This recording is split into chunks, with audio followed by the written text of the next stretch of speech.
Have you ever found yourself puzzled by the intricacies of C++? You're not alone. Today, we're diving into a specific question about character widening in the output stream operator. If you've ever wondered when characters are widened during formatted output, stick around because we have some interesting insights to share.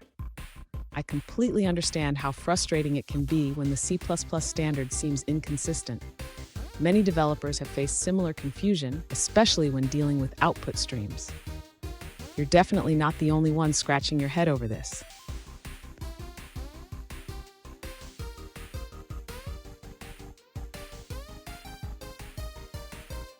Let's take a closer look at the specific question at hand. One user pointed out an inconsistency in the C++ standard regarding when characters are widened in formatted output operations.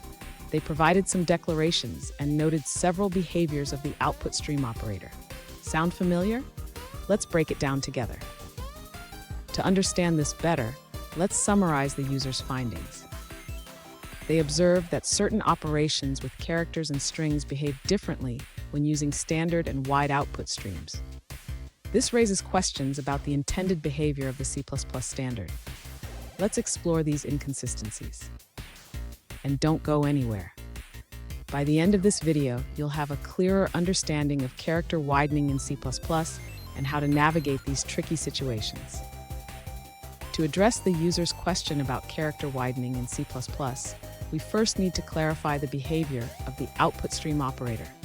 The user mentioned several cases, so let's break them down one by one. In the first case, when the user outputs a character using the standard output stream, such as without +h, there is no character widening. This means the character remains as a char type.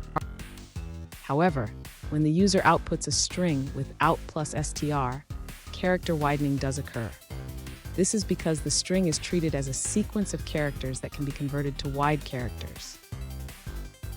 Next, when the user uses the wide output stream without +ch, character widening does take place. This is because the wide output stream expects wide characters. Finally, the user pointed out that woot plus wch does not perform character widening. This is indeed a point of confusion as it seems inconsistent. The expected behavior is that it should widen, but it does not due to the nature of the wide character type. Here's a fun fact. Did you know that the C++ standard has evolved significantly since its inception?